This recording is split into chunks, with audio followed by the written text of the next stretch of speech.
রাজস্থানে কর্তব্যরত অবস্থায় মৃত্যু হলো শান্তিপুরের সেনা অফিসার কানাই সরকারের। তাকে সামরিক মর্যাদার সাথে শেষ বিদায় জানালো ভারতীয় সেনাবাহিনী। রাজস্থানের যোধপুরে কর্মরত অবস্থায় মৃত্যু হল নদিয়ার শান্তিপুরের ভারতীয় সেনা অফিসার কানাই সরকারের। মৃত্যুকালে বয়স হয়েছিল ৪৫।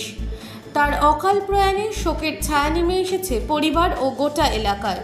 সোমবার কফিনবন্দি মরদেহ শান্তিপুরের বড়জিয়াপুরে তার বাড়িতে পৌঁছালে শেষ শ্রদ্ধা জানাতে ভিড় করেন আত্মীয় স্বজন, প্রতিবেশী ও এলাকার বাসিন্দারা। পরিবার সূত্রে জানা গিয়েছে, শুক্রবার রাতে স্ত্রীর সঙ্গে শেষবার ৯:৩০ নাগাদ সেনাবাহিনীর পক্ষ থেকে মৃত্যুর খবর পৌঁছে দেওয়া হয়েছে। জানানো হয়, ভোর প্রায় ৪টে নাগাদ যোধপুরে নিজের কোয়ার্টারে হঠাৎ অসুস্থ হয়ে পড়েন তিনি। দ্রুত তাকে সেনা হাসপাতালে নিয়ে যাওয়া হলে চিকিৎসকেরা মৃত বলে ঘোষণা করেন। পরিবারের দাবি, তার কিছু শারীরিক সমস্যা থাকলেও তা গুরুতর ছিল না।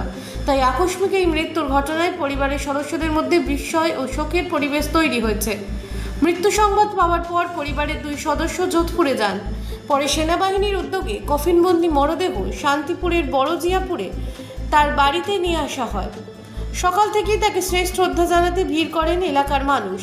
এরপর স্থানীয় স্কুল মাঠে ভারতীয় সেনাবাহিনীর পক্ষ থেকে পূর্ণ সামরিক মর্যাদায় তাকে শেষ শ্রদ্ধা জানানো হয়। গার্ড অফ অনার ও গান স্যালুটের মাধ্যমে প্রয়াত সেনা অফিসারদেরকে বিদায় জানান সেনাকর্মীরা। পরিবার সূত্রে জানা গিয়েছে, শান্তিপুর মহাশ্মশানে তার শেষকৃত্য সম্পন্ন হবে। পরিবারে রয়েছেন বৃদ্ধ মা বাবা, ৩ দাদা, তাদের পরিবার, স্ত্রী এবং ২ কন্যা। সেনাবাহিনীর পক্ষ থেকে পরিবারের পাশে থাকার আশ্বাস দেওয়া হয়েছে। পাশাপাশি সরকারি নিয়ম অনুযায়ী প্রাপ্য সমস্ত সুবিধা পরিবারকে প্রদান করা হবে বলেও জানানো হয়। দেশের সেবায় কর্মরত অবস্থায় এক সেনা অফিসারের অকাল প্রয়াণে শোক প্রকাশ করেছেন এলাকার বিভিন্ন স্তরের বিশিষ্ট মানুষেরাও। তার মৃত্যুতে শান্তিপুরে নেমে এসেছে গভীর শোকের আবহ।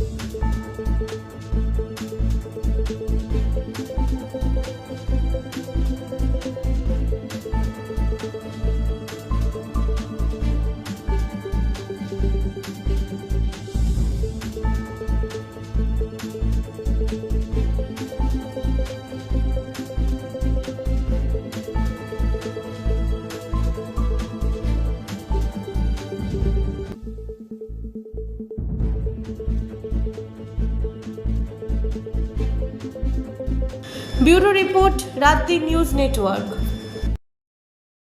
বারুইপুরে বিক্ষোভের ঘটনায় গ্রেপ্তার করা হয়েছে